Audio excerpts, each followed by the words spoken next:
아가서 4장을 같이 한번 보겠습니다. 아가서 4장. 아가서 4장의 말씀을 같이 한번 펴주시면 감사하겠습니다.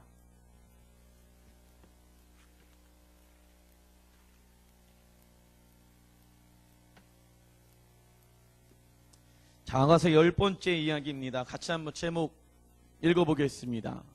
시작. 예수님을 더 사랑하게 된 신부의 마음. 아멘.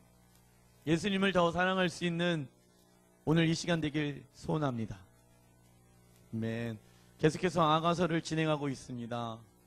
아가서 설교를 제 개인적으로도 그렇고 모든 교회 성도님들 안에서 많이 들어보지 못한 설교 본문 중에 하나가 아가서일 것 같습니다. 그런데 가장 중요한 성경책을 또 뽑자고 하면은 모든 성경이 다 중요하지만은 하나님에 대한 사랑의 노래가 적혀져 있는 아가서를 이야기합니다. 그리고 이 시대 가운데는요, 하나님의 사랑이 지혜와 계시의 영이신 성령을 통해서 알아가는 시간들을 가지면서 마지막 때에 우리가 어떻게 교회 성도들이 마음을 다하여서 준비해야 될 것인가에 대한 마지막 때에 대한 계시들이 또 일어나야 됩니다. 자, 제가 잠시 여태까지 1장, 2장, 3장의 내용들을 잠시 정리해드리는 시간들을 갖겠습니다. 신부가요, 잔치집에 있어요. 너무 좋아요. 행복해요. 주님이 저를 그곳으로 인도하셨어요. 주님의 사랑을 인도해 주셔서 감사합니다.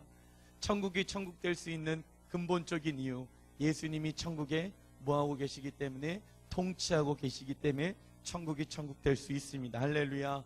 가정이 천국 될 수 있습니다. 할렐루야. 주님이 왕으로 거하시면 되는 거예요. 그리고 나서 신부에게 거기에만 머물러 있지 않았으면 좋겠어. 일어나 나와 함께 가자. 내가 너희에게 내가 어떠한 모습으로 지금 이 땅 가운데 오고 있는지 내가 너의 모습, 내가 너에게 알려주길 원한다. 나의 모습을 너에게 알려주길 원한다. 열방을 통치하는 왕으로 주님께서 오고 계시는 거예요. 잠시 잔치집에서 떠나서 주님이 어떠한 능력과 힘과 권세를 가지고 열방과 민족을 제자 삼고 있으시는지, 잃어버린 영혼을 향한 아버지의 마음을 품고 예수님이 큰 산 십자가에서 죽으시는 것을 감당하시면서 예수님은 그 모든 일들을 십자가에서 다 이뤄놓으시고 내가 너에게 능력을 주길 원한단다. 그 영광을 같이 경험하기 원하고 취하길 원한단다. 근데 신부가요, 나와 함께 가자라고 했는데 신부가 뭐라고 얘기하냐면 그냥 잔치집에 있길 원해요. 그런데 이 신부가 주님을 사랑하지 않는 게 아니에요. 사랑하는 마음이 있어요. 사랑하는 마음이 있는데 주님은 아직 그 신부가 주님을 향한 연약함의 부분들이 있는 것을 알고 계시거든요. 그래서 그 연약한 부분들이 교정되어지길 원해요. 왜 그러냐면 사랑하는 주님은 우리와 날마다 영원토록 함께 계십니다. 여러분 믿으십니까? 아멘, 아멘. 그분은 사랑으로 함께 계셔요. 근데 그분의 임재는요, 사라질 수가 있어요. 이게 무슨 말이냐면 예배를 드려도 기쁨이 없어. 즐거움이 없어. 구원의 감격이 사라지게 되어져요. 이게 임재가 사라졌다는 뜻이거든요. 기도를 해도 주님이 주시는 은혜가 없어. 눈물이 없어. 이게 주님의 임재가 사라지는 어떤 점검표가 되어줄 수 있어요. 예배를 드려도 예배 같지가 않고, 기도를 드려도 기대함이 없고. 왜 그런지 아세요? 주님의 임재가 떠나가게 되어져서 그런 거거든요. 근데 주님의 임재가 떠나가게 되어지는 근본적인 이유는 신부의 마음 가운데 주님을 향한 사랑의 마음으로 교정받아야 될 부분들이 있다. 그래서 주님은 교정하기를 기뻐하신다. 마치 자녀들이 부모의 말씀에 순종해서 교정되어져서 온전한 삶을 살아갈 수 있도록 부모가 기뻐하는 것처럼 하나님도, 예수님도, 성령님도 그런 모습들을 기뻐하신단다. 할렐루야. 왜 기뻐하시는지 아십니까? 영광스러운 하나님의 보좌 가운데 같이 앉길 위해서. 네가 드러나면 안 되거든. 나의 영광 가운데 같이 동참하기 위해서는 예수님이 드러나야 되거든요. 내가 드러나면 안 되거든요. 예수님이 드러나야 되거든요. 그래서 그 부분이 교정되어지길 원하는 거예요. 주님이 드러나셔야 되는데 자꾸만 내가 드러나면 안 되니까. 왜? 하나님의 영광을 우리에게 주고자 한다라고 요한계시록에 나와 있거든요. 같이 동참하게 원하거든요. 그러면 내가 있는 모습 그대로 드러나면 안 되거든요. 교정받아야 되거든요. 그리고 나서 신부가 막 일어나서 주님을 찾아요. 그러면서 3장이 예루살렘의 딸들이 시온의 딸들로 변화되어져서 예수님께 24장로들이 요한계시록을 보면은 자신의 면류관을 드린다라고 나오잖아요. 그분의 영광을 딱 보잖아요. 그러면 할 수 있는 게 뭐냐면 가진 게 가장 값진 게 뭐예요? 면류관이거든. 이 땅에서 상급이거든. 그 면류관을 예수님께 다시 드린대요.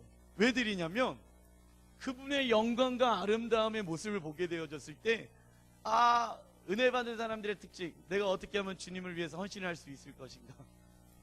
구원을 받으면 너무 감사해요 주님, 내가 주님께 내 삶을 드리길 원해요 라고 고백하는 것처럼 그 천국에 가서 주님의 영광을 경험하잖아요. 그러면 주님께 드리고 싶은 거예요.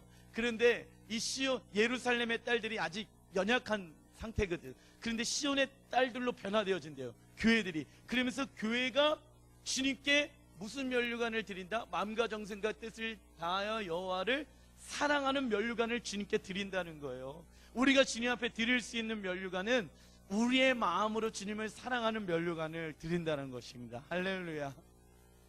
여기까지 왔어요, 신부가. 그리고 나서 4장에 시작되어집니다. 아직 신부는요 미약한, 연약한 상태예요. 주님의 말씀에 순종하는 것에 있어서 조금이지만 그 조금 변화되어지는 모습을 보면서 주님이 뭐라고 말씀하는지 아십니까? 1절 같이 한번 읽어보겠습니다. 시작. 내 사랑 너는 어여쁘고도 어여쁘다. 너울 속에 있는 내 눈이 비둘기 같고 내 머리털은 길르앗산 기슭에 눈 염소 때 같구나 라고 말씀하십니다.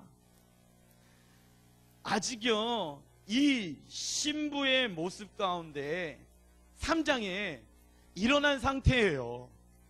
신랑이신 예수님이 지금 이 성 밖에 있는 산에 계시거든요. 성 밖에 산에 계셔요.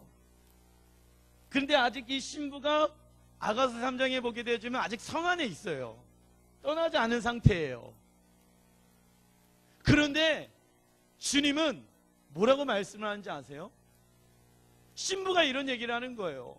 내가 주님께 나아갈게요. 내가 일어날게요. 주님이 계신 곳으로 내가 나아가길 소원해요. 주님, 주님, 예 주님, 내가 나아갈게요 라고 고백한 거예요. 지금 신부가 한 것은요, 예 주님, 내가 일어나 주님이 계신 곳으로 나아갈게요. 사랑해요 나의 주님. 이 모습을 보면서 주님이 뭐라고 말씀하는지 아세요? 가장 어여쁘고 뭐래요? 어여쁘다. 가장 아름답고 아름답다라고 말씀하셔요. 세상의 평가의 기준은요 뭐라고 얘기하는지 아세요? 잘해야 돼, 최고가 돼야 돼, 열심히 살아야 돼, 그래야지만이 사람들에게 인정받을 수가 있어. 그런데 주님은 뭐라고 말씀하는지 아세요? 주님의 평가의 기준은 뭔지 아세요? 주님의 평가의 기준은요, 내가 아무것도 한 게 없는데 예 주님, 내가 그렇게 살길 원해요. 예 주님, 내가 주님 앞에 사랑의 마음으로 나아가길 원해요. 신부가 고백한 거 이것밖에 없어요. 그런데 주님이 뭐라고 말씀하시는지 아십니까? 가장 아름답고 아름답도다. 할렐루야. 이게 여러분들, 이게 말이 되냐고요. 신부는 지금 검은 상태예요. 연약함이 많고 부족함이 많고 죄 가운데 있어요. 주님의 말씀에 순종해서 나아가지 못하고 있는 상태 가운데 있단 말이죠. 그런데 주님이 뭐라고 말씀하셔요? 주님이 그 신부에게 뭐라고 말씀하시냐면 가장 어여쁜 자야. 가장 어여쁜 자야. 라고 말씀하신다. 네 그 고백이 가장 값진 고백이란다. 그 고백이 가장 아름다운 고백이란다. 너는 나에게 가장 아름다운 자야. 너는 내가 가장 아름답게 생각하는 사람이란다. 라고 주님이 신부에게 말씀하시는 거예요. 주님, 신부가 한 것은요, 못 밖에 없는지 알아요? 저를 한번 따라해 주십시오. 네, 주님. 이것밖에 한 게 없어요. 신부가 주님 앞에 한 것은 yes, yes 밖에 없단 말이죠. 예, 주님, 내가 그렇게 하길 원해요. 아직 지금 떠나지 않은 상태거든요. 가지 않은 상태예요. 지금 성 안에 있는 상태예요. 주님이 그 모습을 보면서 가장 아름답고 아름답다라고 말씀하셔요. 그런데 반대로 이 얘기를 듣고 어떤 사람들이 이렇게 생각하는 사람들이 있어요. 주님 사랑하는 마음이 있는 게 중요하지, 그렇게 뭔가 행위를 하고 노력하고 열심히 하는 거 아니지 않냐고, 나는 그냥 주님이 나를 사랑하는 거에 만족하길 원한다 라는 이야기를 하는 사람들이 가끔 있어요. 근데 그거는요, 죄송하지만 아직 주님의 사랑을 경험한 게 요만큼밖에 안 되는 거예요. 왜 그런지 아세요? 주님의 사랑을 경험하면요, 나타나는 즉각적인 반응이 뭔지 아세요? 주님을 위해서 살고 싶어요 라는 고백이 나와요. 나는 주님의 것입니다. 이 고백이 나올 수밖에 없어요. 주님의 엄청난 사랑을 내가 경험했기 때문에. 그래서 헌신이 나올 수가 있는 거거든요. 그러면서 신부에게 주님이 말씀하십니다. 그게 이제 1번, 주님이 바라보시는 신부의 아름다운 모습 8가지의 모습들로 주님이 칭찬하고 있어요. 그런데 아직 이 신부가 자라나지 않은 상태예요. 성품이 아직 자라나지 않았는데도 주님은 그 신부를 보면서 8가지의 아름다운 모습들을 말씀하십니다. 그런데 그 신부가 잔치집에만 있었는데 주님 앞에 내 삶을 드릴게요 라는 그 헌신의 고백, 내가 열방과 민족 가운데 나아갈게요 주님 라는 그 헌신의 고백이 나올 수가 있었던 근본적인 동기가 주님이 나를 어떻게 바라보시는지. 목사님, 제 안에 열정이 일어났으면 좋겠어요. 제가 그분한테 뭐라고 말씀하시냐면, 사랑하는 성도님, 열정이 일어나길 원하세요? 믿음이 자라나길 원하세요?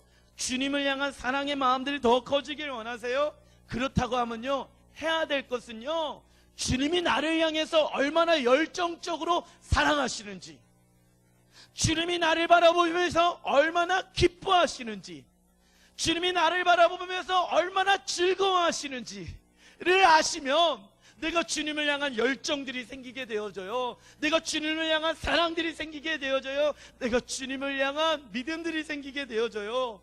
그러니까 뭐를 알면 되는지 아세요? 주님이 나를 얼마나 많이 사랑하는지를 깨달으시면 되는 거예요. 목사님, 저는 주님의 사랑을 많이 알고 있는데요. 예, 맞아요. 하지만은 거기 안에 머물러 있는 것이 아니라, 예배소서에 뭐라고 말씀하십니까? 그분의 사랑은 넓이와 깊이와 높이가 끝이 없으신 분이거든요. 근데 머물러 있다 보면 내가 자라나지 않고 교정받아야 될 부분들이 있는데 그냥 머물러 있다 보면은 그분의 사랑이 내 마음 가운데 떠나가게 되어져서 그냥 멈춰 있는 거야. 스탑. 자라나지가 않는 거예요. 주님을 향한 사랑의 마음들이. 그래서 교정받기를 우리는 기뻐해야 될지라 믿습니다. 그래서 열심히 회개하라 라고 요한계시록에 나오잖아요. 근데 그 회개는 나를 변화시키는 분은 주님이시지만 내 마음 가운데 오픈마인드, 내가 주님 변화되어지길 원해요, 주님의 사랑으로 교정받기를 원해요 라는 자발적인 사랑의 마음들이 중요하다라는 거예요. 이해되시죠? 왜냐하면 주님은 인격적인 분이시기 때문에 막 우리를 너 변화돼야 돼, 변화돼야 돼, 문 열어, 안 열면 내가 문 부시고 들어간다, 그러신 분이 아니시거든. 내가 변화되길 원해요? 교정받길 원해요? 라는 마음이 있어야 된다는 거예요. 그래서 그 주님이 신부를 바라보는 8가지의 모습들이 있어요. 8가지의 모습들. 제가 나눠드린 프린트물을 잠깐 보겠습니다. 첫 번째, 4장 1절에 내 눈이 비둘기 같고, 그 부분만 읽어주시면 감사하겠습니다. 시작. 내 눈이 비둘기 같고. 이 말은요, 비둘기는요, 비둘기의 특성이 있대요. 하나님이 그렇게 만드셨는데 절대로 남자 비둘기든 여자 비둘기든 둘 중에 한 비둘기가 먼저 죽잖아요. 그러면 재혼을 안 한대. 비둘기는 순정파야. 그래서 온리 한 사람만 사랑한대요. 죽을 때까지. 내가 오늘 결혼했어. 그런데 내 사랑하는 짝꿍 비둘기가 사냥꾼한테 잡혀갖고 잡혀먹었어. 그러면 재혼을 안 한다는 거예요. 10년 살아도 20년 살아도 재혼을 안 하는데, 어떤 사람은 할렐루야 외칠 수도 있지만 재혼을 안 한대. 비둘기는 한 사람만 사랑한대. 그리고 비둘기의 시선은요, 시야가 굉장히 좁대요. 그래서 눈이 몰려 있잖아요, 보면. 그래서 무슨 대가리라고 하잖아요. 머리가 작으니까 몰려. 왜 그러냐면 목표가 있어요. 딱 이것만 있으면 이것만 본대요. 이걸 보면서 옆을 못 본대요. 그래서 비둘기가 움직일 때 이렇게 움직이잖아요. 고개를 움직여야지만 보이는 거예요. 이것은 무슨 얘기냐면 주님께로만 내 눈이 향하길 원해요 라는 의미가 비둘기 같다. 왜 이 말을 쓰냐면요, 이 신부는요 직업이 뭔지 아세요? 포도원? 직이었거든. 포도원을 가꾸는 사람이야. 술라민 여인은요, 한마디로 농부. 그러니까 이 농경사회에서 쓰여지는 어떤 문화권에 있는, 우리 대구 이리에 사는 우리 집사님은 잘 알아두시는지 모르겠는데 목사님, 상삼리도 시골이에요. 저한테 그래요. 예. 대한민국에서 더 이상 쪼개질 수 없는 주소권을 갖고 있는 전라남도 순천시 해령면 상삼리 467-1번지. 예. 제 친구들이 그래요. 어떻게 거기까지 갔냐. 주님이 인도하셔서 왔습니다. 자, 두 번째, 내 머리털은, 시작. 내 머리털은 길르앗산 기슭의 눈 염소 때 같구나 라고 나오죠. 이 머리털은요, 하나님 앞에 헌신의 의미가 담겨져 있습니다. 나시넬의 머리털은 그들의 거룩함과 하나님을 향한 헌신의 의미가 담겨져 있는 것입니다. 세 번째, 아가서 4장 2절 시작. 내 이는, 이 이는요 이빨을 상징합니다. 그래서 하나님의 말씀을 무엇이든지 씹어서 먹을 수 있는 강건한 이빨을 가진 신부의 상태를 이야기하는 것입니다. 3절 시작. 내 입술은 홍색실 같고. 자, 보십시오. 입술이요 홍색실 같대요. 홍색이라는 것은 주님의 보혈을 뜻하거든요. 그래서 너의 입술이 거듭나아졌어. 세상의 염려를 얘기하는 것이 아니라, 근심을 얘기하는 것이 아니라, 두려움을 얘기하는 것이 아니라, 너의 입술이 예수님을 의지하게 되어질 것이야. 예수 그리스도의 십자가만 너가 네 입술 가운데 선포하게 되어질 것이야 라는 신부의 모습을 보게 되어집니다. 다섯 번째, 내 입은, 시작. 내 입은 어여쁘고. 자, 입은요 신부의 원래 손, 아가서 1장 2절에 하나님의 말씀에 뭐하기 원한다? 입맞추길 원해요. 이 입맞추다는 것은 하나님과의 친밀감을 상징한다라고 제가 말씀드렸습니다. 그래서 입은 하나님과의 인격적인 친밀한 관계를 상징하는 것입니다. 여섯 번째, 시작. 너울 속의 내 뺨은 석류의 한 쪽 같구나. 자, 사람의 마음의 표현 가운데는요, 얼굴에서 사람의 마음의 창이 얼굴이라고 얘기합니다. 그래서 기쁨은 웃게 되어지고 슬픔은 눈물을 흘리게 되어져요. 화가 나면 얼굴에서 울그락불그락 생기게 되어진단 말이죠. 그런데 이 석류 같구나라는 말이 뭐냐면, 이 신부의 마음 가운데 연약한 게 많아요. 부족한 게 많아. 내가 주님 앞에 있었을 때 뭐라고 해야 될까? 부끄러운 일들을 많이 행했어. 그래서 얼굴이 뭐해진대요? 석류처럼 빨개진대요. 항상 주님 앞에 겸손함을 상징하는 거거든요. 죄송스러운 마음인 거예요. 하지만 주님의 사랑 가운데 내가 더 있길 원하는 거예요. 이해되시죠? 내 뺨이 그렇게 되어졌다. 목사님, 전 얼굴이 시커먼데요. 자, 어쩔 수가 없습니다. 자, 4절 7번째 시작. 내 목은 군기를 두려고. 자, 목은요 뭐라고 성경에서 의미하냐면 복종을 의미하는 의지를 얘기하는 것입니다. 주님께 순종하는 불굴의 결단은 영적 승리를 위해 우리가 꼭 지녀야 될 필수 요소입니다. 우리는 순종의 의지를 계속해서 연습해야 됩니다. 마지막으로 8번째 시작. 내 두 유방은 백합화 가운데서. 자, 두 가슴을 얘기하고 있단 말이죠. 두 가슴은 무엇을 상징하냐면 엄마가 아기를 양육하듯 타인을 양육할 수 있는 능력을 말하는 것입니다. 이해되시죠? 자, 이 8가지의 이 신부의 모습을 보면서 주님은 아직 신부가 미성숙한 상태예요.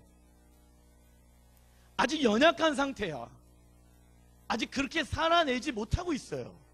그런데 그 사람 안에 예수님의 형상으로 변화되어진 모습을 보면서 너 안에 이런 8가지의 아름 모습이 나를 닮은 모습들이 있단다.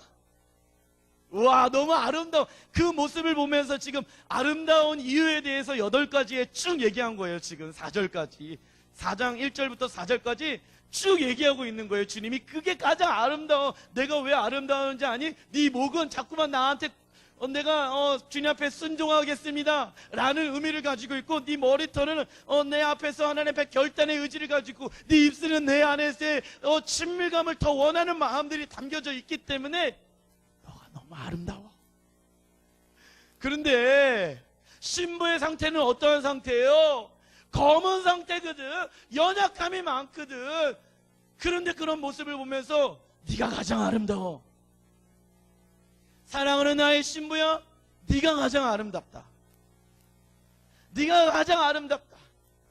너의 그 연약함이 있지만 나는 그거를 보지 않고 네 안에 나를 담고자 하는 그 갈망, 나는 그것을 보고 있단다. 주님으로 변화되어져 있는 너의 성품, 내가 그것을 보고 있단다 라고 말씀하십니다. 너무나도 은혜로운 말씀 아니겠습니까? 그러면서 신부가 주님 앞에 헌신하게 되어져요. 자, 여기서 우리가 알아봐야 될 것은 무엇이냐면, 예수님이, 주님이 우리를 부르실 때, 신부를 부르셨을 때, 신부가 예수 주님 내가 그렇게 나아갈게요 라고 고백하기까지 신부의 마음 가운데 동기부여가 되어진 것이 있다는 거예요.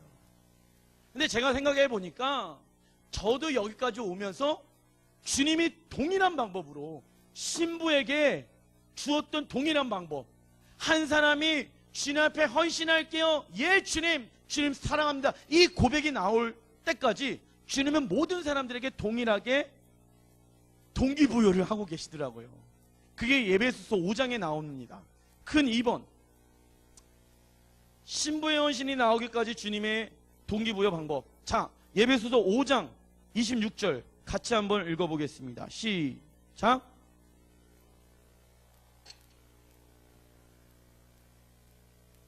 자, 물로 씻어야 된대요. 그리고 말씀으로 깨끗하게 해야 된대요. 이게 무슨 말이냐면, 세상에 있는 죄로 말미암아 수치감과 잘못되어져 있는 정체성과 가치관들이 우리의 마음 가운데 있단 말이죠. 우리의 마음 가운데 잘못되어져 있는 정체성, 아이덴티티, 내가 누구인가, 내가 하나님의 사랑받는 존귀한 자녀인데 세상의 사랑을 내가 성취하기 위해서 돈 벌고 애쓰고 그렇게 산단 말이죠. 그게 잘못된 방법이야. 그건 주님이 원하는 모습이 아니야. 잘못되어져 있는 자아 정체성이 우리 안에 세워져 있는 모습들이 있어요. 실패감, 두려움, 뭐 어떤 자신의 연약함들, 그런 모습들이 우리 안에 담겨져 있단 말이에요. 담겨져 있어요. 자녀들 잘못 키운 것들, 부부관계를 잘못하게 되어진 것들, 사업에서 세상에서 실패한 것들, 그래서 사람들이 그것을 보면서 실패자라고 얘기하고 있는데, 주님은 뭐라고 말씀하시냐면, 먼저 네가 나에게 순종하겠습니다, 예 주님이라는 그 동기를 부여하기 위해서는 첫 번째, 너 안에 있는 모든 것들이 물, 예수 그리스도의 생수의 강물, 성령의 물로 너의 마음 가운데 비워져야 돼. 그리고 하나님의 말씀으로 뭐 해야 된대요? 깨끗하게 되어야 돼. 하나님의 말씀이 뭐예요? 마음과 정성과 뜻을 다하여 여호와를 사랑하는 것이 네 마음의 중심 가운데 있어야 된단다. 왜 그런지 아니? 내가 그거를 왜 원하는지 알아? 자, 다음 구절 28절인가요? 같이 한번 읽어보겠습니다. 27절 시작. 자기 앞에 영광스러운 교회를 세우사 티나 쥐를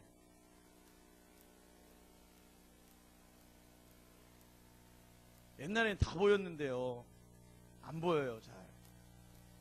근데 뭐라고 얘기해요? 자기 앞에 영광스러운 교회를 세우시길 원하신다는 거예요. 저번 주에도 제가 말씀드린 것처럼 하나님의 영광의 보좌 가운데 우리가 있기를 원하거든요. 내가 드러나면 안 돼. 그래서 교정받길 원하는 거예요, 주님이. 그 영광을 같이 받기 위해서 교회가 주님이 드러나야 되는 거예요. 내가 드러나면 안 된다는 거예요. 그래서 뭐라고 얘기합니까?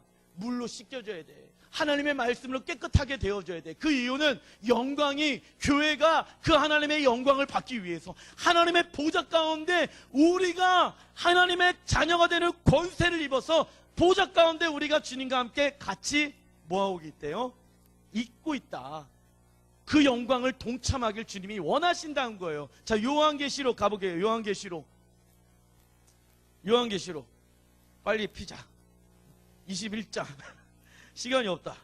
자, 2절 나왔나요? 시작. 또 내가 봄에 거룩한 성 새 예루살렘이 하나님께로부터 하늘에서 내려오니 그 준비한 것이 신부가 남편을 위하여 단장한 것 같더라 라고 얘기하잖아요. 하나님의 말씀이 마음과 정성과 뜻을 다하여 여호와를 사랑하는 마음으로 신부가 뭐 해야 된대요? 단장됨이더라 라고 나오잖아요. 그러면서 얘기하는 것이 무엇이냐면 3절 시작. 내가 들으니 보좌에서 큰 음성이 나서 이르되 보라, 하나님의 장막이 사람들과 함께 있으며 하나님이 그들과 함께 계시리니 그들은 하나님의 백성이 되고 하나님은 친히 그들과 함께 계셔서. 자, 하나님의 백성이 되는 권세를 우리에게 주시기 위해서, 함께 하기 위해서. 이해되시죠?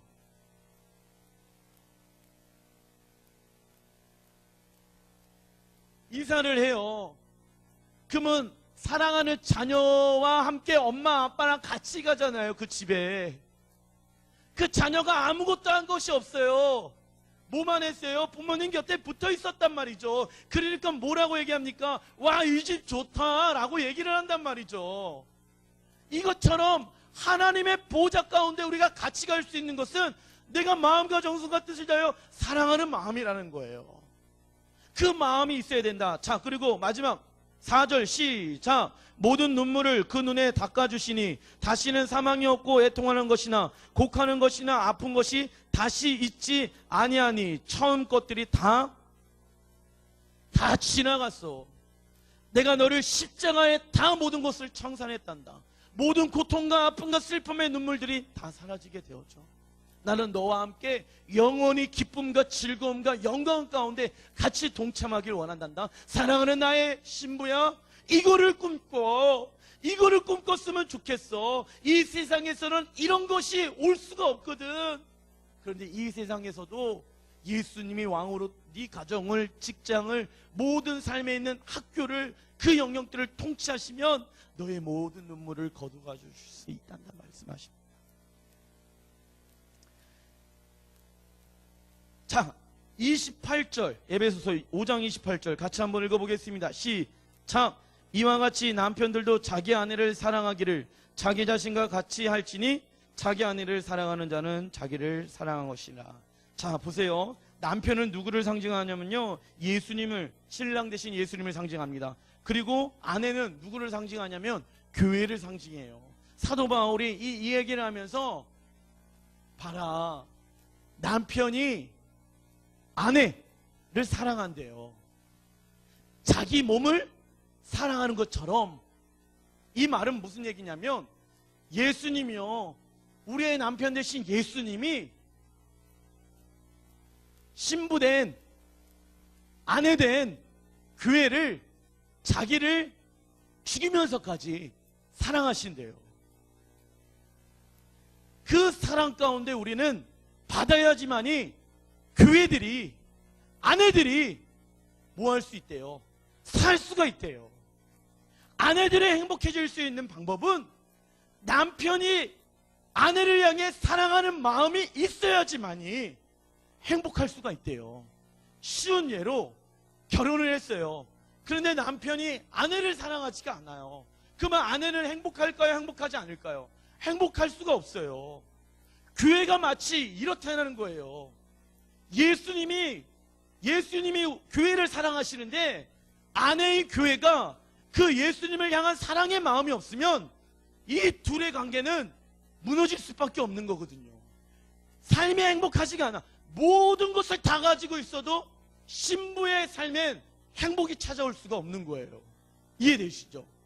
그래서 주님께서 그를 사랑한다라고 얘기하는데 그 신부가 주님 앞에 헌신하기까지 동기부여를 하는데 가장 중요한 핵심의 동기부여를 29절에 말씀하십니다. 첫 번째는 26절에 말씀하시고, 그리고 28절에 예수님이 교회를 사랑하는 것에 대해 말씀하시고, 마지막으로 29절 같이 한번 읽어보겠습니다. 시작.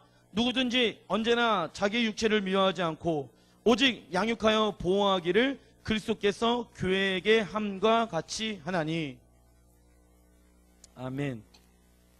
자, 누구든지 언제나 나는 강조점을 띄우고 있습니다. 지금 모든 사람들이 동일하게, 여러분들 자녀들이 잘 되길 소원하십니까? 자녀들이 변화되어지길 소원하십니까?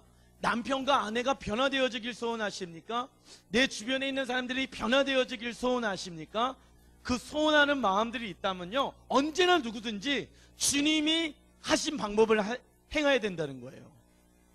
내 자녀가 주님 앞에 헌신하기를 원하십니까? 그러면 주님이 신부에게 한 동기부여의 방법을 나의 방법으로 변화되어야 돼요. 내 스타일, 내 방법이 아니에요. 아이들이 그래요. 목사님, 우리 아이들이 목사님 말은 잘 듣는데요, 내 말은 안 들어요. 그 방법이 있어요. 왜 그 방법이 중요하냐면 사람을 변화시킬 수 있는 것은 그것밖에 없더라. 우리 아이가 달라졌어요. 아이가 변화되어질 수 있는 동기는 부모의 관심과 사랑이거든요. 공부를 잘해야 돼. 최고가 돼야 돼. 그래야지 아이들에게 부모는 인정해요. 그리고 네가 변화되어져야 돼 라고 지적해요. 이게 잘못됐어. 저도 그래요. 저희 아들한테, 주원아 이렇게 하면 안 되지. 자꾸 지적을 한단 말이죠. 그런데 주님의 방법은 한 사람이 헌신하기까지 지적하지는 않으냐 하셔요. 어떻게 행하는지 아십니까? 뭐라고 말씀하시냐면 자기 육체를 미워하지 않고, 자기의 육체를 미워하지 않는데요. 29절에 자기의 육체를 미워하지 않는데요. 그 사람이 잘못되어져 있는 연약한 모습들, 부족한 모습들, 힘든 모습들, 그 모습들을 뭐라고 말씀하시냐면 미워하지 아니하신대요. 이게 무슨 얘기냐면 신혼 때부터 지금까지 제가 저희 사모랑 결혼해서 사는데 저희 아내는 아내 나름대로 연약함이 있어요. 저는 제 나름대로 또 연약함이 있겠죠. 그가 봤을 때. 저도 그 연약함 때문에 제가 힘들 때가 있어요. 그리고 저희 사모도 그 연약함 때문에 어려울 때가 있어요. 근데 자꾸만 그 신혼 때부터 거의 싸우는 동일한 이유는 신혼 때랑 똑같아요. 지금 싸우는 게. 야, 정리를 좀 잘했으면 좋겠다. 남자들은 좀 정리, 모르겠어요. 남자들은 또 남자들마다 또 특징이 있겠지만 저는 좀 정리를 잘해요. 그래서 제가 정리하는 방법은 무조건 제가 우선은 첫 번째 버립니다. 교회에서 정리를 할 때 저를 부르요. 목사님 어떻게 해야 돼? 버려야 돼요. 그리고 뭔가 룸이 딱 있어야 되고 근데 여자들은 그 공감 능력이 많이 떨어진다면서요. 저희 사모가 좀 그런 것 같아요. 또 제 연약함은 뭐냐면 급한 부분들이 있어요. 뭘 해야 된다 하면은 그걸 그냥 해요. 아, 내일 하면 되는데, 지금 중요한 건 이건데, 어제도 설교 준비를 해야 되는데, 오후 3시까지 집안일을 하고 있는 거예요, 제가. 왜 눈에 보이니까, 아, 저거 치워야겠다. 저거 청소해야겠다. 빨리 일어나서 청소하자. 그런데 다 하고 나서 제가, 아, 내가 미쳤나 보다. 지금 설교를 준비해야 되는데 내가 왜 이러고 있냐. 여기 경지사모가 그러더라고요. 괜찮아. 괜찮긴 뭐하겠지. 내가 안 괜찮은데. 옆에서 놀리는 거예요. 제가 드리고 싶은 얘기는 뭐냐면 지적을 한단 말이에요. 사람이 변화되기 위해서 막 지적을 한단 말이에요. 어렸을 때부터. 공부를 못하면 공부를 못한다고 지적하고, 잘못된 부분들에서 이렇게 변화되어져야 된다. 네가 세상에 나가면 어떻게 하려고 이렇게 사냐 라고 서로 지적하고 비난한단 말이죠. 그러면은 변화되어질 것이라고 생각을 한 거예요. 그런데 주님은 그렇게 해서는 변화되어질 수가 없단다. 변화되어질 수 있는 육신의 연약함을 바라보는 것이 아니라 너가 먼저 해야 될 것은 무엇인지 아니? 오직 양육해야 된다. 양육이라는 것은 하나님의 말씀을 양육하려 알려줘라 그 얘기가 아니에요. 마음과 정성과 뜻을 다하여 여호와를 사랑하는 마음을 그의 마음 가운데 심겨줘야 돼. 이 말씀이, 이 마음, 하나님이 그를 얼마나 사랑하는지 믿지 않는 남편이 계십니까? 그리고 구역 안에 아직 헌신되지 않은 사람들이 있습니까? 아니면은 헌신하길 원하는데 내가 아직 헌신하지 못한 부분들이 있습니까? 어디에 내 마음을 둬야 되냐면 못하는 거에 지적받는 것이 아니라 하나님이 나를 바라보시면서 얼마나 아름답게 존귀하게 보배롭고 최고로 보고 계시는지를 내가 그것을 내 마음 가운데 반석으로 세워야 된다는 거예요. 할렐루야. 이게 돼야 돼요. 마음의 여유가 좀 있어야 돼요. 영혼들을 세우기 위해서는요, 아이들이랑 같이 살아가다 보면은요 정말 막 마음이 어려울 때가 있어요. 지멋대로 하는 경우들이 많거든요. 그래 참아야 돼요. 기다려줘야 돼요. 힘들어요. 그런데 주님이 저를 그렇게 오래 참으셨다는 거예요. 기다려주셨다는 거예요. 그래서 그가 어떠한 사람인지 정확하게 알려줬다는 거예요. 아이들의 마음을 살 수 있는 방법은 이것밖에 없습니다. 그러면서 어떤 마음들이 있어야 되는지 아십니까? 뒷부분에 뭐라고 얘기해요? 뭐라고 얘기하냐면 오직 양육하고 보호하기를 그리스도께서 교회에게 함과 같은 이라고 나오죠. 이게 무슨 말이냐면 보호한다는 원어의 뜻은요 소중하게 여기신다는 뜻이에요. 그 영혼을 소중하게 여기시라. 그 영혼을 너무나도 소중하게 여기신다. 신부를 주님이 너무나도 소중하게 여기신다. 검은 상태이지만 부족한 모습들이 있지만은 하나님이 그 신부를 너무나도 값지게 너무나도 소중하게 여기고 계신다는 것이에요. 제가 제 얘기를 잠시 드릴게요. 20살에 정확하게 제가 예수님을 인격적으로 만났어요. 그리고 제 삶을 하나님 앞에 드렸어요. 근데 그 안에는 여러 가지 좀 복잡한 마음의 생각들이 있었거든요. 불순한 동기로 하나님 앞에 인정받고 싶다. 내 삶을 들으면 주님이 나를 인정해 주시겠지. 하나님 앞에 인정받으려고 했던 모습들이 있었어요. 제 안에. 그래서 목회자는 하루에 1시간 이상 기도해. 기쁜 마음으로 기도하는 게 아니라 뭔가 의무적인 마음으로 기도하게 되어지고, 그래야지 하나님이 나를 사랑하시고 나를 기뻐하실 거야. 기도하지 못하게 되어지면은 하나님이 정말 나를 사랑하실까 막 그런 자유하지 못하는 영 가운데 제가 사로잡혀 있었거든요. 그리고 사람들이 바라보는 신학생이니까는 쟤는 이렇게 교회에서 열심히 하니까는 사람들의 시선도 있었어요. 잘못된 동기로 인해서 내가 주님 앞에 예수 주님 내가 헌신할게요. 주님 앞에 내 삶을 드릴게요 라고 고백을 했단 말이죠. 그런데 놀라운 건 뭔지 아세요? 주님이 그 연약한 부분들에 대한 고백이 있는 것을 주님은 누구보다도 잘 아시는데 주님은 그 고백을 들으시면서 뭐라고 말씀하신다? 아름답고 아름답도다. 네 안에 검은 모습이 있어. 부족한 모습들이 있어. 알아. 하지만 예 주님, 내가 주님을 사랑합니다. 그 고백이 가장 아름다운 고백이에요. 그 고백이 너무나도 소중한 고백이란다. 내가 그 고백을 통해서 너를 이끌어갈 것이야. 물론 잘못된 동기들이 있지만 나는 그걸 보질 않길 원해. 왜 그런지 아니? 내가 너를 너무나도 뭐하고 여기고 있기 때문에, 소중하게 여기고 있기 때문에, 너무나도 귀하게 여기고 있기 때문에, 하나님의 말씀으로 양육되어져야 되기 때문에, 너는 보배롭고 존귀하고 이 세상에서 어떤 것보다 값진, 비교할 수 없는 하나님의 걸작품이기 때문에 이 마음이 제 마음 가운데 있었다는 거예요. 모든 사람들이 여기까지 오는 데 있어서 주님이 이렇게 우리를 이끄셨다는 거예요. 근데 옛날에는 뭔가 주님이 저에게 푸시하는 느낌이 들었었거든요. 열심히 해야 돼. 더 열심히 해야 돼. 더 수고해야 돼. 더 노력해야 돼. 라는 어떠한 푸시가 있다 보니까는, 내가 주님은 나를 너무나도 소중하게 여기시는데, 자발적인 순종의 마음을 주님이 원하시는데, 주님은 그렇게 우리를 기다리고 계시고 소중하게 우리를 생각하고 계시다는 것이에요. 할렐루야. 그렇게 소중하게 여겨셔요. 한 사람 한 사람을. 내가 너의 예 주님 그 헌신의 고백을 좋아한단다. 내가 너 예 주님 그 고백을 기뻐한단다. 그 고백이 내 마음 가운데 기쁨이로다. 그 고백이 내 마음 가운데 최고의 고백이고 아름답구나. 근데 신부가 한 게 있어요, 없어요?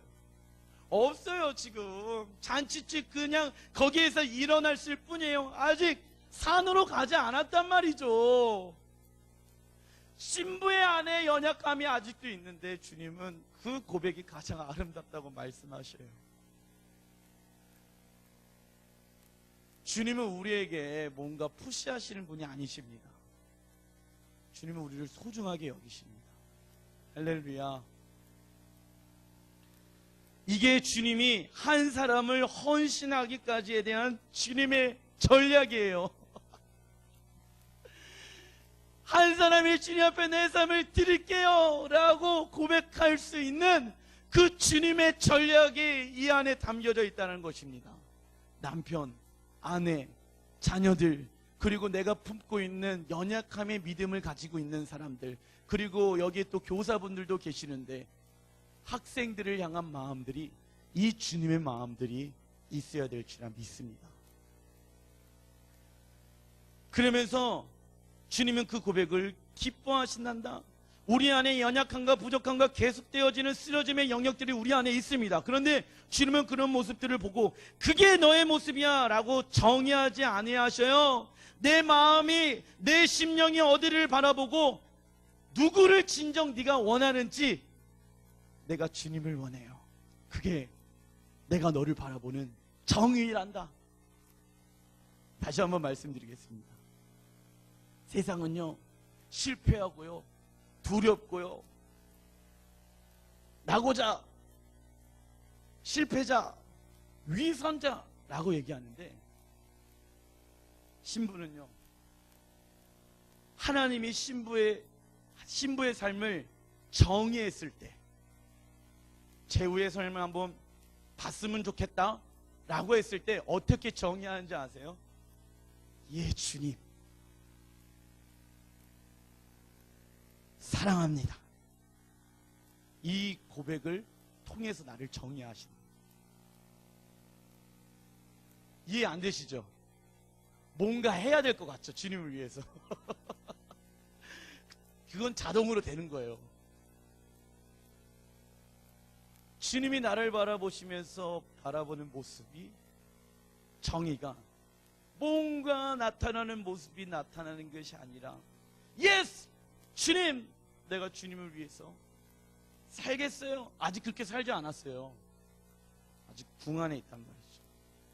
그 모습을 보면서, 그래, 그게 진짜 너야.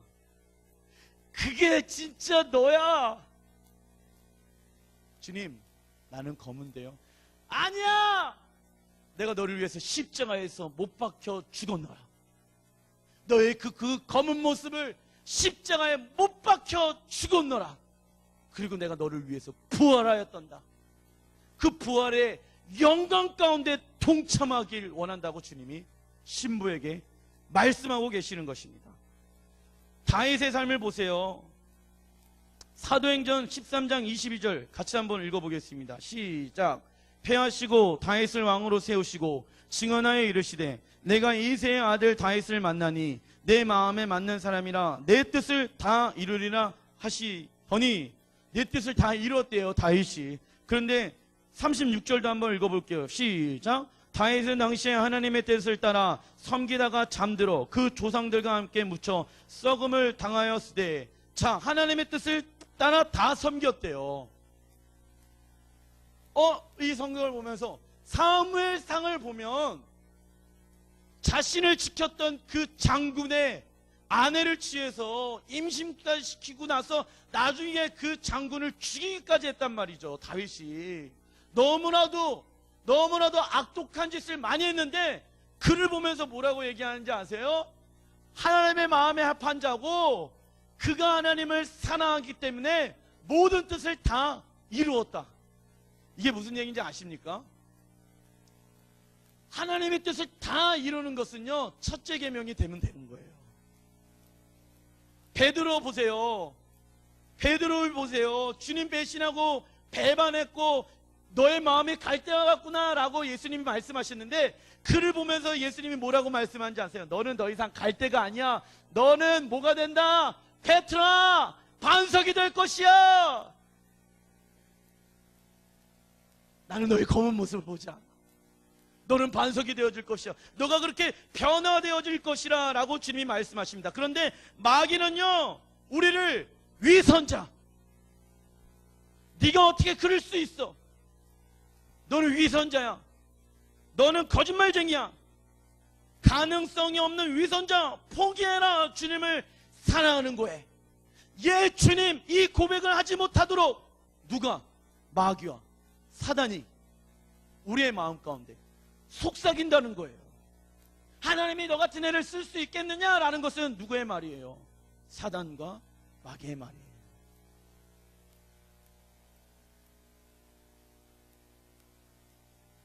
위선자라고 그래요. 그러면서 그의 마음 가운데 어떠한 마음들이 일어나게 되어집니까? 주님 앞에 반항하고 싶어하는 마음으로 혼돈시켜버리는 거예요. 혼돈시키는 거예요. 반항하고 싶은 거예요. 마음속에서 한마디로 짜증이 나게끔 하는 거예요. 주님 사랑을 안 해, 짜증나요. 그걸 누가 주는 마음이라고요? 사단 마귀가 주는 마음. 반항하고자 하는 마음이 생기는 거예요. 주님은 사랑하길 원하. 이게 주님의 마음인데 부딪히는 거예요, 자꾸만. 누가요? 위선자, 사단이 속삭임에. 이해되시죠? 그래서 하나님은 그 마음 가운데 자유함을 경험하길 원하십니다. 많은 사람들은요, 한 사람을 얼마나 성숙해 있는가를 초점을 두고 평가합니다. 그렇게 되어지면 안 좋은 두 가지 모습들이 나오는데, 첫째, 어떠한 모습들이냐면 결과가 좋으면 교만이 생겨 다른 사람들의 연약함과 실패를 비판하게 되어집니다. 둘째, 실패하면 죄책감과 사로잡혀 다 그만두고 싶다라는 생각을 하게 되어진다는 거예요. 어떠한 성숙의 결과를 가지고 주님이 평가하는 삶이 아니에요. 그래서 얼마나 주님을 사랑했는가를 통해서 우리를 평가하십니다. 얼마나 내가 주님 앞에 예 주님 이 고백을 했는지, 순종하고자 하는 마음. 제가 계속 말씀드리는데 순종하길 원하시지만 100% 우리는 순종 못해요. 안재현 목사도 저는 순종 잘 못해요. 그런데 제가 잘하는 게 있어요. 뭔지 아세요? 예 주님. 순종하고자 하는 마음이에요. 순종하고자 하는 마음. 아이들이 그래요. 목사님, 선배들이 술 따라줘요. 먹지 않게 놀아라고 고백하라고 그래요. 제가 그 마음을 주님이 아신다. 자, 세 번째, 내가 이제 산으로 가리라. 4장 6절 같이 한번 읽어보겠습니다. 시작. 날이 저물고 그림자가 사라기 전에 내가 모략산과 유양의 작은 산으로 가리라. 자, 모략은 무엇을 상징한다고요? 예수님의 십자가의 죽음을 상징합니다. 그리고 유향은 무엇을 상징합니까? 성도들의 기도 생활을 상징하는 것입니다. 사랑하는 나의 신부야, 이제 너의 삶 가운데 지금 이 6절의 뒷부분에 뭐라고 얘기하냐면, 신부가 산으로 뭐 한대요? 고! 내가 가리라. 산으로 이제 가리라. 내가 이제 삼장 안에만 머물러 있는 것이 아니라, 궁정 안에 머물러 있는 것이 아니라, 내가 주님의 계신 곳으로 내가 가리라. 내가 주님의 길로 가리라. 그것은 모략 대신 산, 예수님의 십자가의 죽음과 부활을 통해서 나를 부인하고 자기 십자가를 짊어매고 모략 대신 산 예수님께 내가 가리라. 그리고 내가 할 수 있는 것은 유향, 기도의 삶이다. 내 삶의 중심 가운데 기도가 되어져서 내가 죽고 주님이 내 안에 살길 원합니다. 내가 부인되어지길 원해요. 내가 그렇게 내 고백을 주님 앞에 드려지길 원해요. 그런 모습을 보면서 주님이 뭐라고 말씀하는지 아십니까? 7절 읽어보겠습니다. 시작. 나의 사랑, 너는 어여쁘고 흠이 없구나. 아무 흠이 없다라고 말씀하십니다. 이건 무슨 얘기냐면, 흠이 있어요. 신부가 부족한 모습들이 있어요. 흠이 많아. 그런데 그 흠을 뭐라고 말씀하는지 아십니까? 뭐라고 말씀하신다고? 뭐라고 말씀하시냐면, 연약함이 있고 부족함이 있고 실수가 많아요. 그런데 내가 그 모습을 보지 않겠노라. 너는 흠없고 거룩하다 라고 말씀하십니다. 너는 그렇게 나의 어여쁜 자야, 나의 아름다운 자야, 나의 사랑하는 자야. 너의 삶이 어떻게 되어졌니? 거룩하고 흠없이 변화되어졌단다. 자, 마지막으로 8절 읽어보겠습니다. 시작.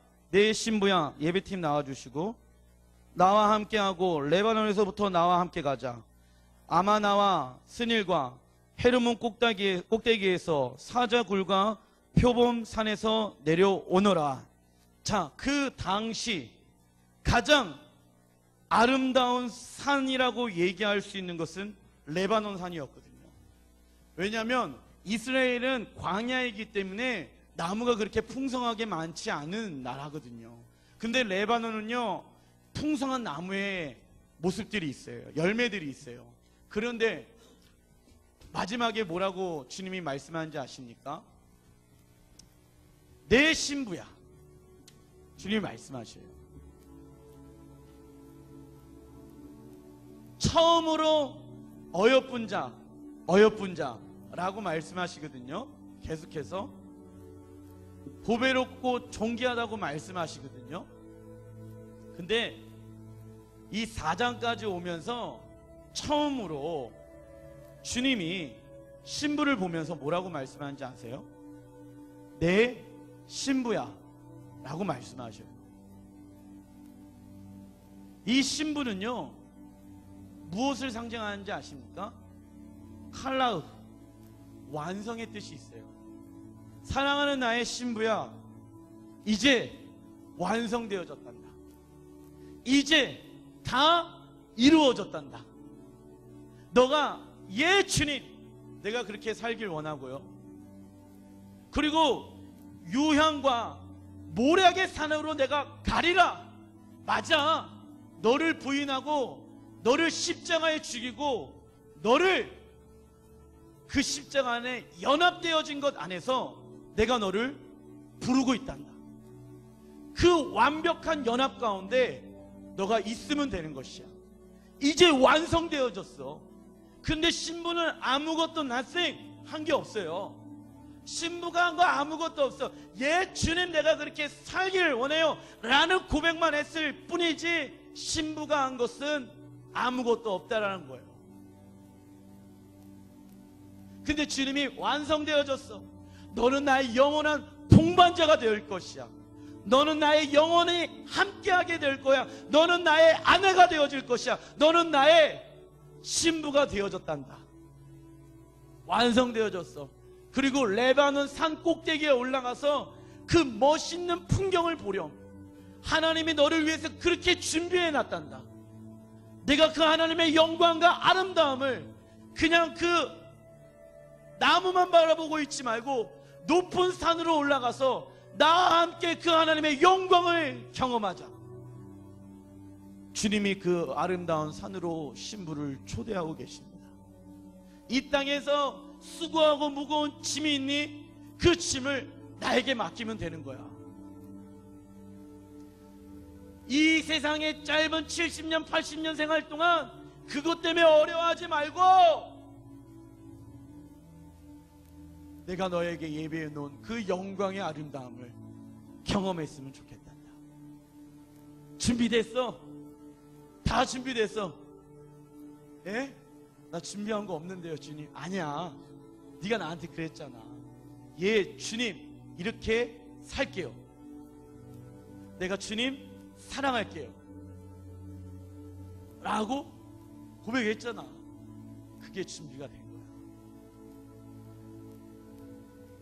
제가 한 거 아무것도 없는데 그래서 내가 십자가에서 다 이루었단다.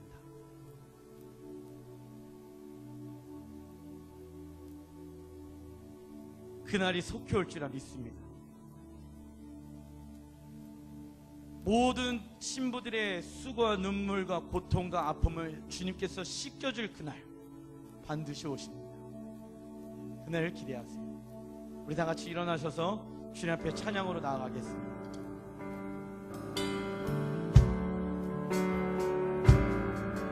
나의 피난처 예수 의지해요. 나의 피난처 예수, 나의 피난처 예수 의지해요. 나의 가는 길에 거센 바람 몰아쳐와도 나의 피난처 예수 의지해요. 우리 마음의 손을 한번 얹어봅시다. 나의 피난처 예수, 나의 피난처 예수 의지해요. 나의 피난처 예수 의지해요. 나의 가는 길에 거센 바람 몰아쳐와도 나의 피난처 예수 의지해요. 나는 영원히 주님 사랑해요. 나는 영원히 주님 사랑해요.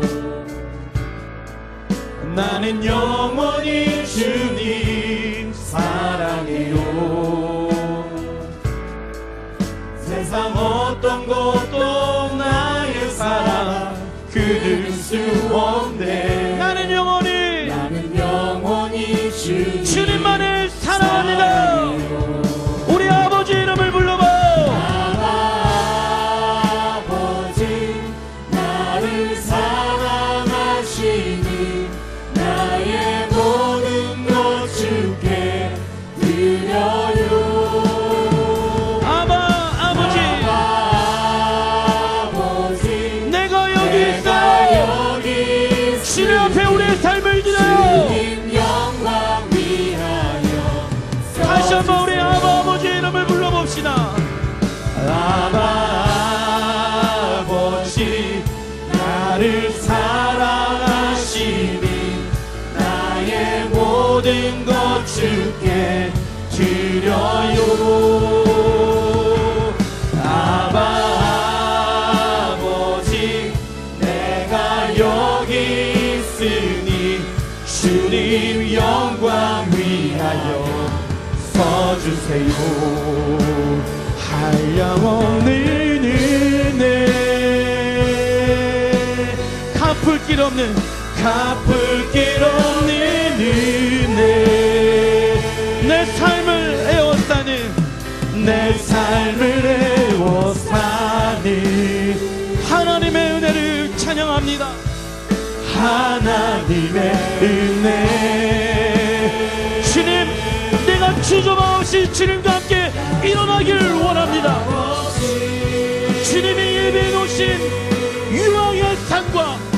모래의 산으로 내가 나아가길 원해요. 나를 붙드시는 하나님의 은혜를 찬양합니다. 아멘. 하나님의 다시 한번 한량없는 은혜. 예 주님. 한량없는 은혜, 갚을 길 없는 은혜.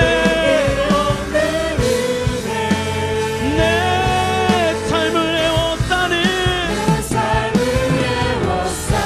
주님의 은혜를 찬양합니다.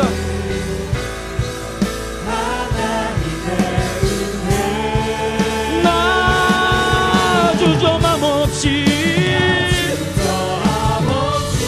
주님이 예배해 놓으신 그 길을 십자가를 메고 주님께 달려갑니다. 나를 붙드시는 하나님의 은혜를 찬양해요.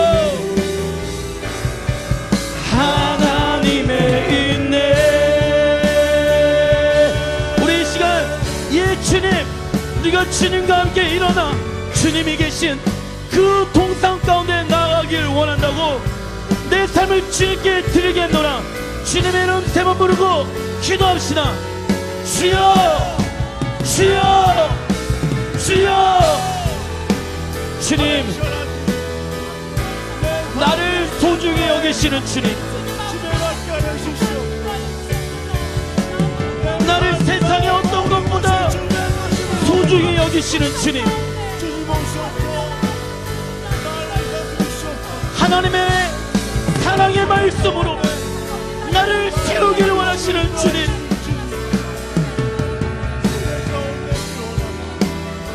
나를 소중히 여기시는 주님. 예 주님, 내가 이렇게 주님의 마음 가운데, 주님이 계신 유황의 삶 가운데, 모략의 삶 가운데 나아갈게요. 그래 나의 사랑하는 신부야, 내가 십자가에서 다 이루었노라. 내가 십자가에서 다 이루었노라. 완벽한 연합, 십자가에서의 완벽한 연합, 우리를 그 연합 가운데 초대하고 계십니다. 신부가 한 것은 예 주님, 예 주님 한 것 외에는 아무것도 없어요. 내가 주님 앞에 내 삶을 드리기를 원해요. 다 이루어오신 그 십자가 안으로 내가 들어가기를 원합니다. 우리 주님을 찬양합시다. 주님 앞에 두 손을 드릴게요. 한량없는 은혜, 양없는 은혜, 주님 내 삶을 받아주세요. 갚을 길 없는 은혜, 주님 저의 손을 붙잡아 주시옵소서. 내 삶을 애워싸는 하나님의 은혜, 나 주저함 없이 주님이 우리를 고르시는 땅으로 나아가요. 그 땅을 밟은 도 나를 붙드시는 하나님의 은혜를 찬양합니다. 하나님의 내가 믿고 또 의지함은 아멘.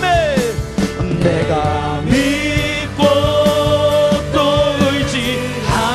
의지함을 내 모든 영광 하시는 주님,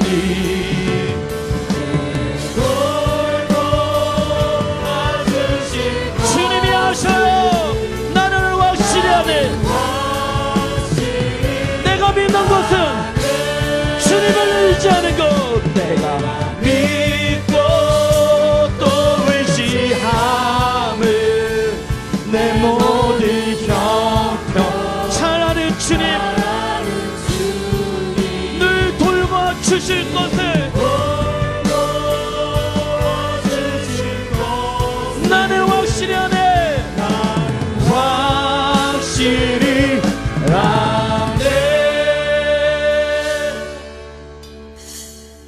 주님,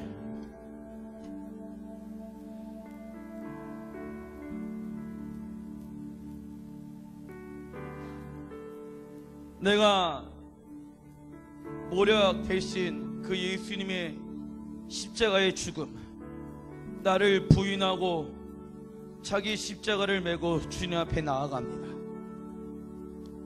그리고 유양의 산으로 내가 주님, 날마다 내가 부인되어지는 그 기도가 내 삶의 중심이 되게 하시옵소서. 그래서 십자가에서 다 이루어 놓으신 완벽한 십자가 안에서의 연합 안에 우리를 초대하고 계시면서, 사랑하는 나의 신부야, 사랑하는 나의 신부야 라고 말씀하시는 그 말씀에 입맞춤을 하게 하소서.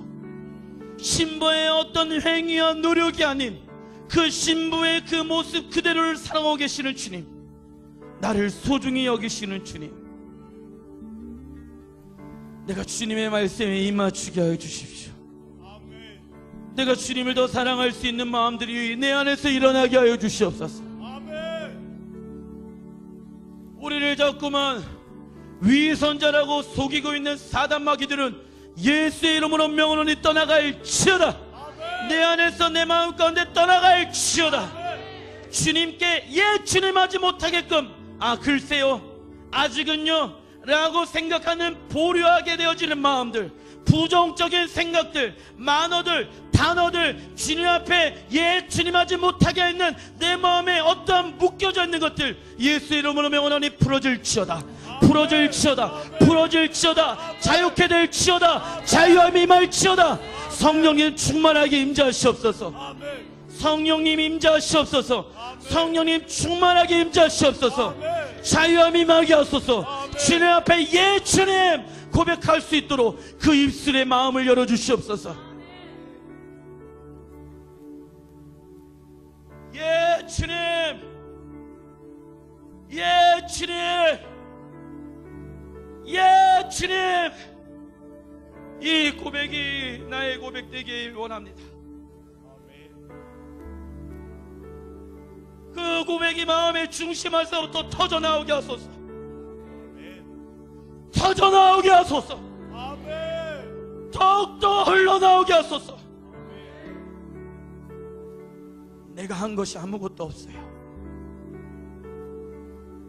나는 십자가 안에 연합되어지는 거 외에 한 것이 없어요. 그런 나를 완벽한 연합 가운데 초대하시기 위해서 예수님이 십자가에서 죽으시고 부활하셨습니다. 그러면서 나를 사랑, 신부, 영원한 동방자로 우리를 부르고 계십니다. 그 부르심에 응답하는 우리 월드비전 공동체 되게 하여 주십시오. 하나님 앞에 드려지는 나의 삶을 주님 앞에 드린다는 온전한 11조의 고백, 각종 후원금, 선교원금, 예물, 성미, 하나님 기름 부어 주십시오. 내 삶을 주님 앞에 드려줘요. 내 삶을 영원토록 주님께서 홀로 영광 받아 주시옵소서. 아픈 부에 있으신 분들은 아픈 부에 손을 얹어 주십시오. 하나님의 사랑이 그 안에 들어가고 있습니다. 예수의 보혈이 그 안에 들어가고 있습니다. 하나님, 썩어서 없어질 것들이, 지금 고통받고 있는 것들이 하나님 생명으로 자라나게 하소서. 생명으로 자라나게 하소서. 암세포로 인해서 고생하고 걱정하고 근심하고 있는 분들은 그 모든 암세포들이 일정한 온도가 올라가게 되어지면 다 태워서 없어진다고 하는데, 성령의 불로 그 암세포들을 다 태워지게 하소서. 뚫어지게 하소서. 자유케 하소서. 자유함이 임하게 하소서. 생명이 보혈이 그 안에 들어가게 하소서. 안구에 문제가 있으신 분들은 그 눈에 치료함이 임하는 것을 선포합니다. 알러지로 인해서 고생하시는 분들 예수의 이름으로 나음을 얻으리라 믿습니다. 환절기로 인해서 고생하시는 분들 예수의 이름으로 나음을 얻으리라 믿습니다. 발목에, 뼈에, 아킬레스건 쪽에, 근육통에 문제가 있으신 분들 예수의 이름으로 나음을 얻으리라 믿습니다. 기침 감기로 인해서, 콧물로 인해서 어려우신 분들 계시다고 하면 예수의 이름으로 나음을 얻으리라 믿습니다. 할렐루야. 자녀들 안에 문제가 있습니까? 하나님, 자녀들의 마음 가운데 묻고 있는 하나님의 사랑을 받지 못하게끔 가로막고 있는 것들이 예수의 이름으로 뚫어지게 하소서. 사업장 가운데 하나님의 은혜가 임하게 하소서. 물질로 인해서 하나님의 나라의 영광을 위해서 심사에 써나가는 데 있어서 하나님 물질에 걸림돌이 됩니까? 뚫어지게 하소서. 모든 영광 주님께 올려드립니다.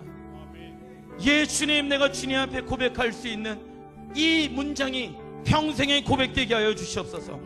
행하신 하나님 앞에 모든 영광 올려드리며 예수님의 이름으로 축복하고 기도드립니다. 아멘. 할렐루야. 행하실 주님 찬양합니다. 우리에게 소원이 있습니다.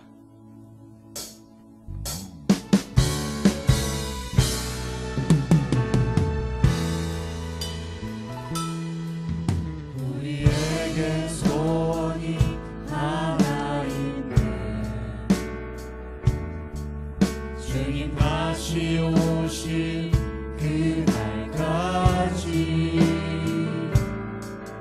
우리 가슴에 새긴 주의 십자가 사랑, 나의 교회를 사랑케 하네.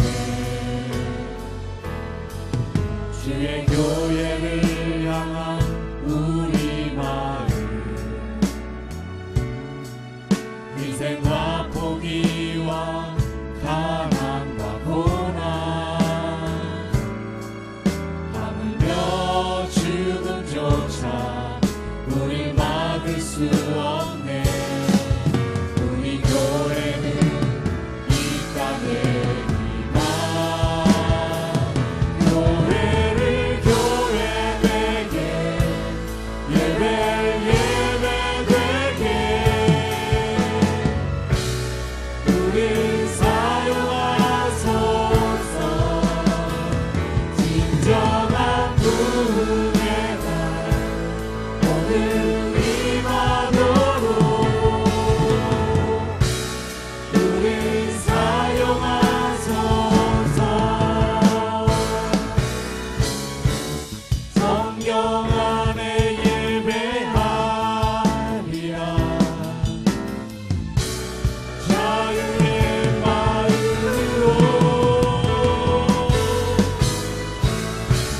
사랑으로 사역하리라. 교회에 대한 생명입니다. 교회는 생명이니 하나님, 교회를 교회되게 하여 주시고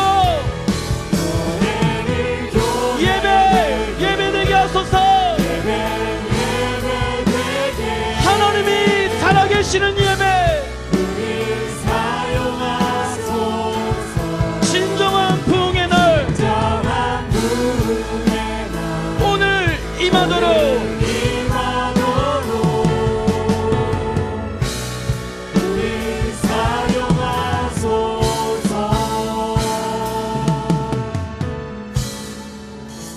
지금은 우리를 너무나도 많이 사랑하시는, 그리고 우리의 영혼을 너무나도 소중하게 여기시는 하나님의 놀라우신 은혜와, 신부가 아무것도 한 것이 없는데 모략의 산과 향유의 산, 날마다 나를 부인하고 날마다 내가 주님 앞에 그 부인하는 기도를 드림으로 말미암아 완벽한 예수님의 십자가의 연합 가운데 초대함으로 나의 신부야 부르고 계시는 놀라운 주님의 부르심과 성령님의 내주교통 역사하심이 하나님 주님의 사랑을 더 경험하길 원합니다.